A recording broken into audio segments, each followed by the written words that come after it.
Samantala dumako tayo sa lungsod ng San Carlos. Mas pinatingkad ng San Carlos City Library ang advokasya nitong palawaki ng maagang literacy o pagkatuto habang idinaraos ang National Children's Month 2025 sa Barangay Lilimasan, San Carlos City, Pangasinan.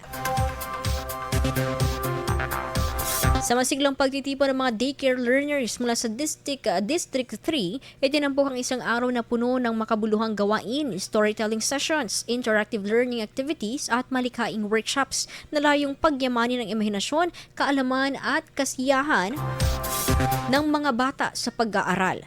Ang kaganapang ito ay nagsisilbing mahalagang paalala na ang bawat bata ay may karapatang mahalin, alagaan at bigyan ng pantay na oportunidad upang umunlad.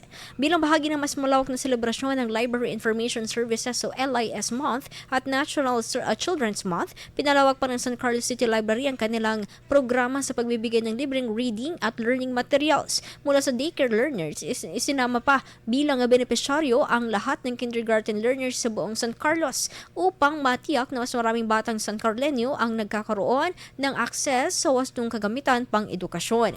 Isa sa pinakamataas na prioridad ng lokal na pamahalaan ang pagpapalakas ng kalidad ng edukasyon. Nakatuon ang pamahalang panglungsod sa pagtitiyak ng bawat bata anumang antas o katayuan ay may matibay na pundasyon sa pag-aaral. Sa pagpapalawak ng mga programang ito, layong maiangat ang antas ng literasya, masigurang standard-based learning para sa lahat at higit sa lahat, matiyak na walang batang maiiwan sa paglakbay tungo sa maunlad na hinaharap.